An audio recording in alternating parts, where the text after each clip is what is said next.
आज हम लोग पढ़ेंगे अलंकार। अलंकार। अलंकार का मतलब आभूषण चाहे गहना। सोनरपट्टी में जब जाओगे सब तो देखोगे किसी किसी दुकान के जैसे मान लो लिखा हुआ है अशोक अलंकार।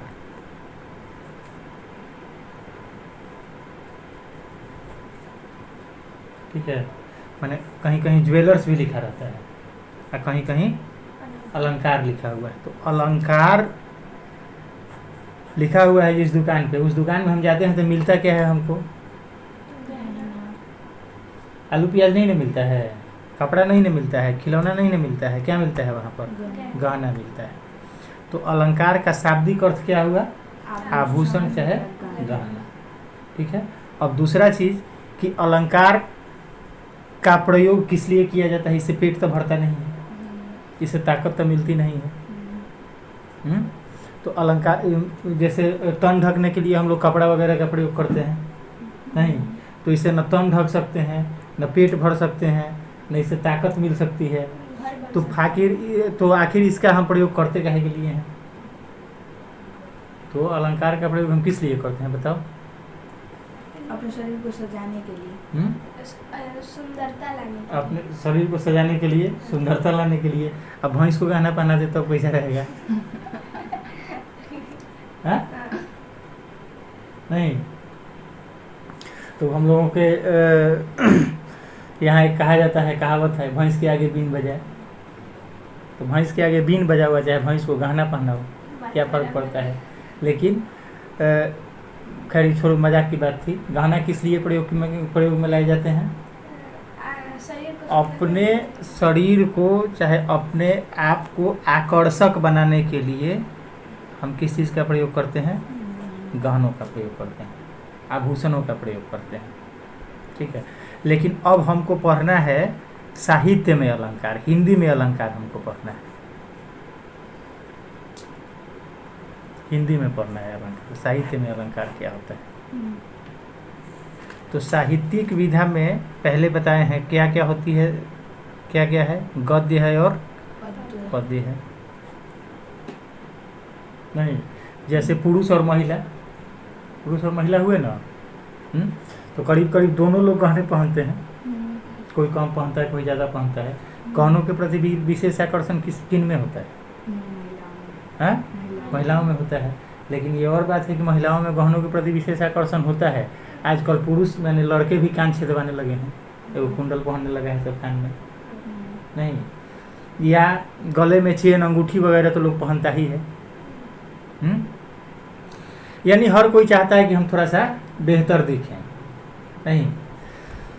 तो साहित्य में जो अलंकार होता है, जैसे ये हम गद्य और पद्य पढ़ते हैं साहित्य में, तो अब साहित्य में अलंकार कैसे आएगा? इसको कौन गहना पहनाएंगे? इसको कौन गहना पहनाएंगे? इसको टीका पहनाएंगे, नथिया पहनाएंगे, बाली पहनाएंगे, कंगन पहनाएंगे, पायल पहनाएंगे, क्या पहनाएंगे इसको? इसको इनमें से कुछ नहीं पहनाएंगे, नहीं। तो साहित्य का सृजन हम कहाँ से करते हैं, कैसे करते हैं? तो हिंदी की पढ़ाई शुरू होती है वर्ण से, चाहे किसी भी भाषा की पढ़ाई कहाँ से शुरू होती है? लेटर यानी वर्ण से। वर्ण मिल करके शब्द बनाते हैं, शब्द मिल करके वाक्य बनाते हैं, वाक्य मिल करके गद्य चाहे पद्य बनाएंगे, नहीं। तो मुख्य रूप से हमारे पास दो चीज मिलते हैं, वर्ण और शब्द। इसी के आधार पर ना साहित्य का रचना होगा। तो हम साहित्य को, चाहे वो गद्य हो चाहे पद्य हो, इससे सजाने का काम करते हैं। किससे? वर्णों से और शब्दों से सजाने का काम करते हैं। तो वर्णों या शब्दों को सजा करके या अलग अलग तरीके से प्रयोग में ला करके जो काम हम साहित्य में करते हैं, ठीक है, वही चीज़ क्या कहलाता है? अलंकार कहलाता है। और जैसे गहने हमारे शरीर को आकर्षक बनाते हैं, वैसे ही अलंकार साहित्य को क्या करता है? उसको भी आकर्षक बनाता है, उसमें भी एक चमत्कार लाता है। ठीक है। अब ये साहित्य का आकर्षण जो है अलंकार के माध्यम से दो तरीके से होगा, ये भी दो तरीके से होगा। ठीक है। वही अलंकार का भेद कहा जाता है। तो वो अलंकार का भेद क्या है? पहला होता है शब्दालंकार और दूसरा होता है अर्थालंकार। दो तरीके से हम साहित्य को सजा सकते हैं, शब्दालंकार का प्रयोग करके, यानी शब्दों के अलंकार से, शब्दों के गहना से, और दूसरा अर्थों के गहना से, अर्थ के गहना से। कहीं शब्दों को इस तरीके से रखेंगे कि कुछ विशेषता नजर आएगी, तो उसको हम क्या कहते हैं? शब्दालंकार कहते हैं। कहीं अर्थ का प्रयोग इस तरीके से किया जाएगा कि उसमें कुछ विशेषता आएगी, तो उसको हम क्या कहते हैं? अर्थालंकार। जैसे कल तुम लोग कौन सिनेमा देख रहे थे? दो रास्ते सिनेमा देख रहे थे ना। इसमें हम कहीं कहीं बता रहे थे तुम लोगों को, जैसे एक जगह बोला है ना कि बड़ा भाई जनरल मैनेजर, छोटा भाई सड़क पर सब्जी बेच रहा है। हाँ, तो वो तुरंत क्या बोलता है, वो जो सब्जी बेच रहा है वो, कि बड़ा भाई देवता है तो छोटा भाई शैतान भी तो है। तो अपना अपना अर्थ है इसमें। वो जो बोली कि बड़ा भाई जनरल मैनेजर और छोटा भाई सब्जी बेच रहा है, तो वो किसको बोली? वो अपने पति को बोली, इसको बोली कि बड़ा भाई जनरल मैनेजर है और छोटा भाई सब्जी बेच रहा है। लेकिन ये जो बोला, ये किसको किसको बोला? ये बोला अपने बड़े भाई को, जो इसका सौतेला भाई है। बड़ा भाई देवता भी है तो उसको क्या बोला? ये देवता बोला। और छोटा भाई शैतान, यानी जिसको जनरल मैनेजर वो कह रही थी, उसको ये क्या बोला? शैतान बोला। कहीं तो कहीं कहीं अर्थ के दृष्टि से आता है तो उसको हम क्या कहेंगे?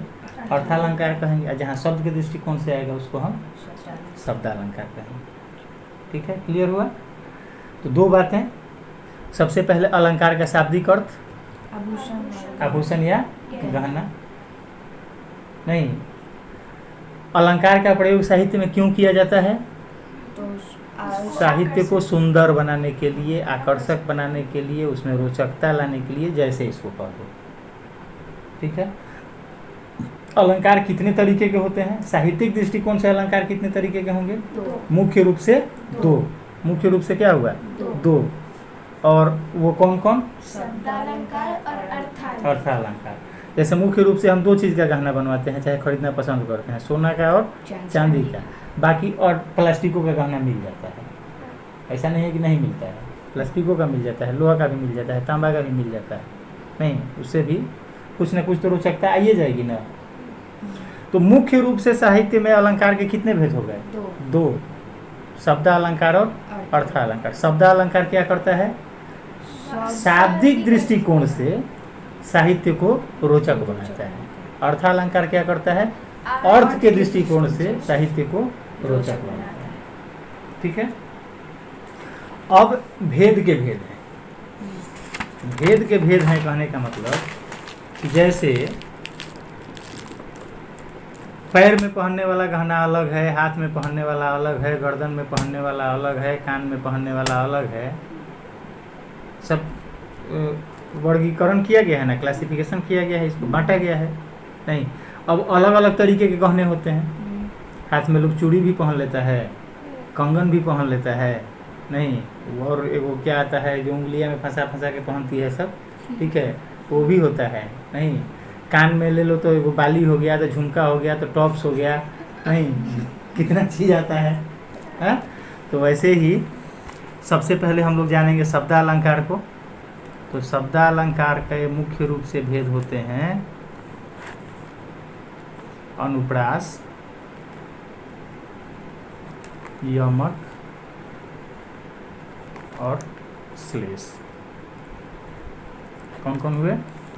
अनुप्रास, यमक और श्लेष। शब्दालंकार के मुख्य भेदों में यही आएंगे। फिर से नाम बताओ कौन कौन आएंगे? अनुप्रास, यमक, और श्लेष। अब पहचानेंगे कैसे कि अनुप्रास है, यमक है, श्लेष है? पहचान होना चाहिए ना कहने का। नहीं तो लोग पायले लेकर के कान में नहीं टांग लेगा। हैं? पहले कान में टांग लेगा ना, अब बाली को लेकर के पैर में घुसाने लगेगा तो टूट जाएगा। पहचानना जरूरी है ना, पहचानना जरूरी है। नहीं तो अकेला पूरा के जैसा चप्पल को लेकर के क्या है, तो ये नया जमाना का कान में का बाली है, उसको धर कर जबरदस्ती काने में लटका नहीं है। देखबे नहीं की थी कि सैंडल किस चीज़ का नाम था। सैंडलवा में वो पेंसिल हिलवा वाला नहीं होता है जिसमें निकला हुआ रहता है, तो उसको लगा कि कान में घुसाने वाला, तो बताओ कि कान के छेद में उतना छोटा लेकर के वो पहना रही है। नहीं, तो कहने का मतलब यह है कि पहचान सबसे जरूरी चीज, पहचान होना चाहिए अलंकार का। तो अनुप्रास को हम कैसे पहचानेंगे? अनुप्रास में क्या होता है कि वर्णों की आवृत्ति होती है। हमने आप बताया ना तुमको कि वर्ण और शब्द के आधार पर हम क्या करते हैं, साहित्य को सजाते हैं, अर्थ के आधार पर साहित्य को सजाते हैं। तो अनुप्रास अलंकार में क्या होता है कि अनुप्रास अलंकार में वर्ण की आवृत्ति होती है।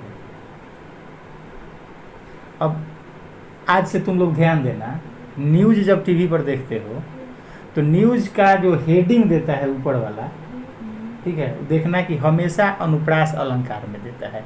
कोरोना का कोहराम लिख रहा है ना, है कोरोना का कोहराम, है तो क आ क, दिल्ली में दिन दहाड़े 2 लोगों की दर्दनाक मौत लिखता है ऐसे, है। तो ये क्या है? अनुप्रास है। इसमें क्या हो रहा है कि वर्णों की आवृत्ति हो रही है। दिल्ली में दिन दहाड़े 2 लोगों की दर्दनाक मौत, the the the the the the देख रहे हो, रिपीट हो रहा है। कोरोना से कोहराम, है तो क का रिपीट हुआ, पुनरावृत्ति हुई, आवृत्ति हुई। तो अनुप्रास अलंकार में क्या होता है कि एक से एक वर्ण एक से अधिक बार आते हैं, विशेष कुछ नहीं होता है, खाली एक वर्ण जो है वो एक से अधिक बार आएगा। तो यदि एक वर्ण की आवृत्ति एक से अधिक बार आई है, चाहे बार बार हो रही है, तो उसको हम क्या कहेंगे? अनुप्रास अलंकार कहेंगे। ट्रांसलेशन के किताब में मिलता है, छपरा में छब्बू के छत पर 6 छुछुंदर 6 दिन से छुछुआते आ रहे हैं, ठीक है। बांकेपुर के बिहारी लाल ने बालकों के बीच बतासा नहीं बांटा। नहीं, चंदू के चाचा ने चंदू की चाची को चांदी के चम्मच से चांदनी रात में चटनी चटाई, ठीक है। तो ये सब क्या है? अनुप्रास अलंकार है। खड़क सिंह के खड़कने से खड़कती है खिड़कियाँ, क्या है ये? अनुप्रास अलंकार है, ठीक है। जिसमें वर्णों की आवृत्ति हो उसको हम क्या कहते हैं? अनुप्रास अलंकार कहते हैं, ठीक है। अब चलो यमक अलंकार। तो यमक अलंकार में क्या होता है कि शब्दों की आवृत्ति होती है। किस चीज की आवृत्ति होती है? शब्दों की आवृत्ति, माने एक से अधिक बार शब्द आएगा, एक वो शब्द हुआ एक से अधिक बार आएगा, लेकिन अर्थ अलग अलग होता है। अर्थ क्या होगा? अर्थ अलग अलग होगा। सबसे आसान एग्जाम्पल है समझने के लिए, सजना है मुझे सजना के लिए।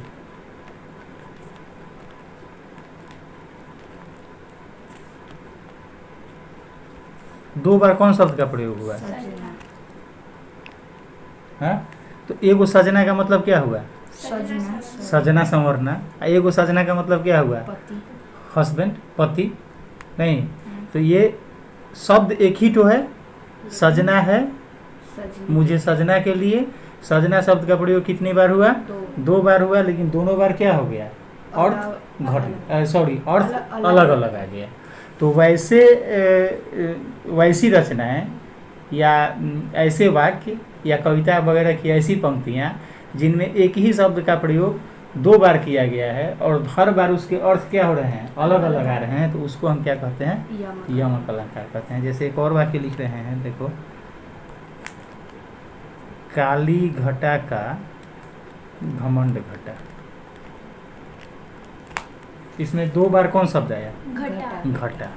ये घर 2 बार घटा आया ना। तो एगो घटा का मतलब क्या हुआ? बादल। एगो घटा का मतलब घट जाना, कम हो जाना। तो इसको हम क्या कहेंगे? यमक अलंकार कहेंगे। अब फिर से चलो, अनुप्रास में क्या होता है? वर्णों की आवृत्ति होती है।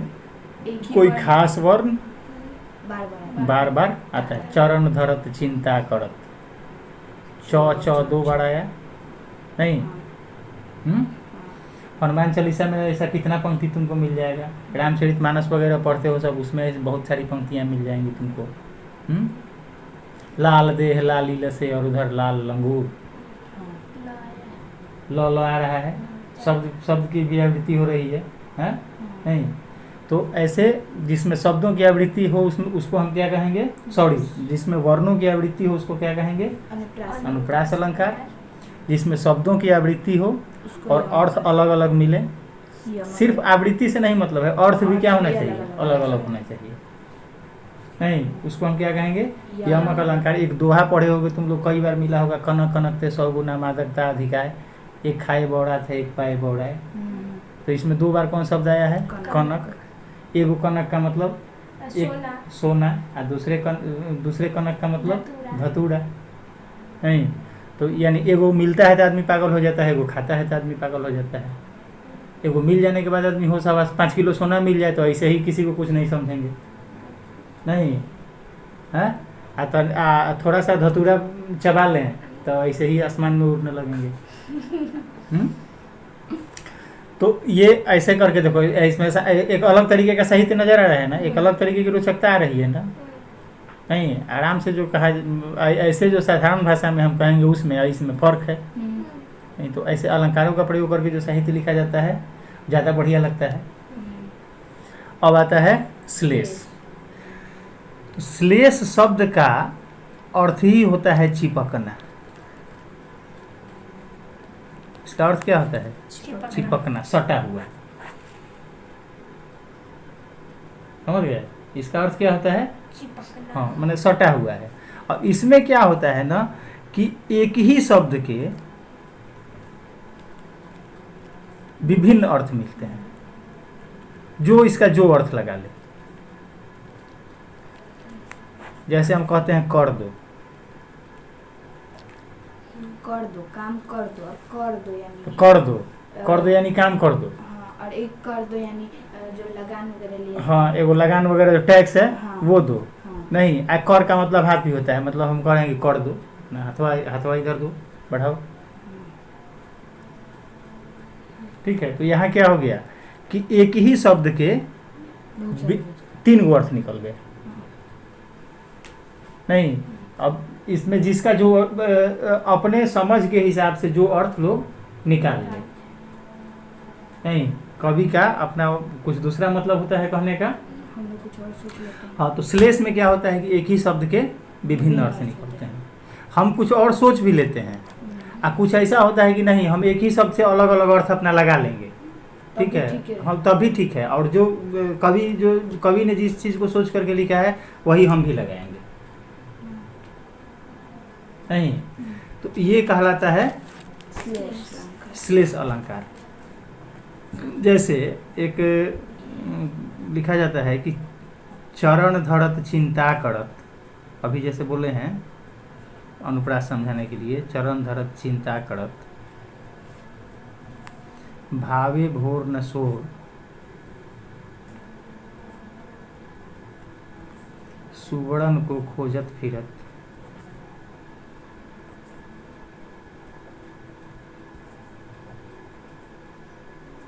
कवि कामी अड़ुचोर।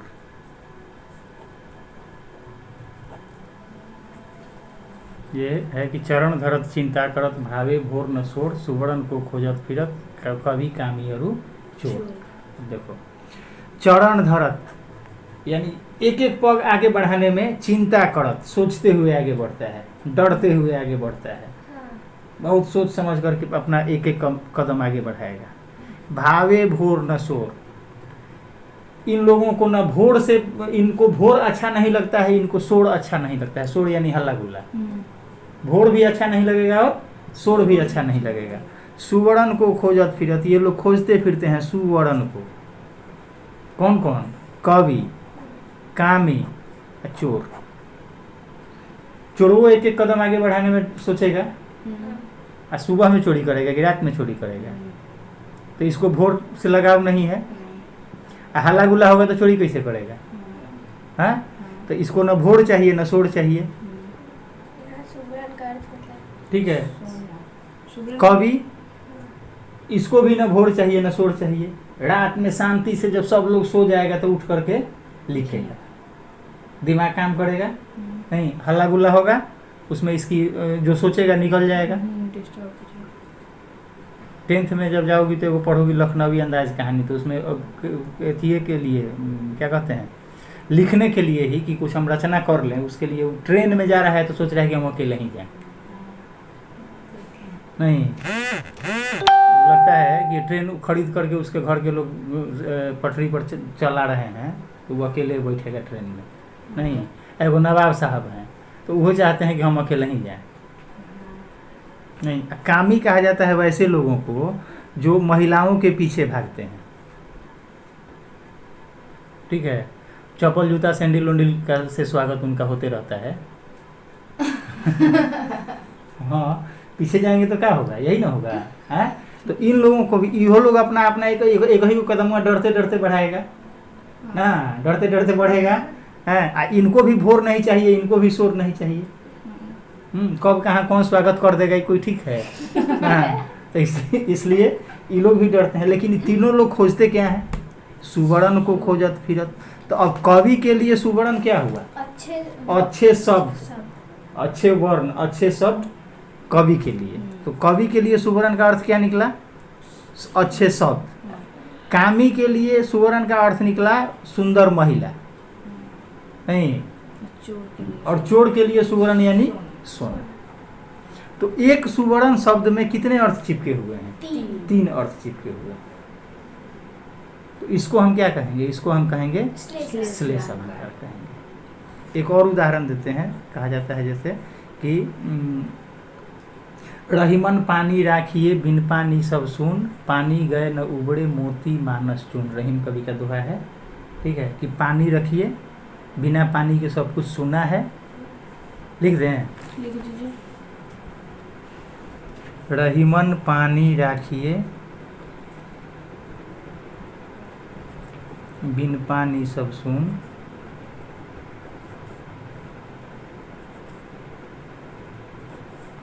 पानी गए न उबड़े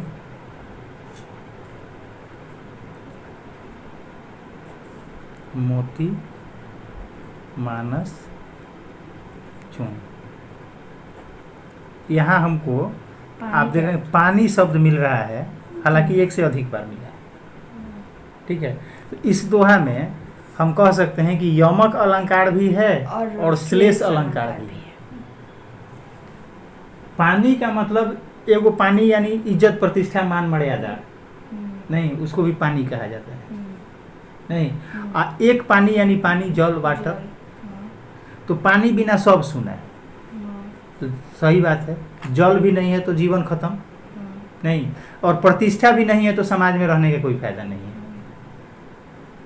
तो यहाँ रहीम कवि कह रहे हैं कि पानी को बचा के रखिए, बिना पानी के क्या है, सब सुना है। अब देखो पानी का, तो ये तो हो गया यमक के तौर पर इसका अर्थ बताया गया तुम। ये अनुप्रास भी तो हो सकता है। हाँ, जैसे र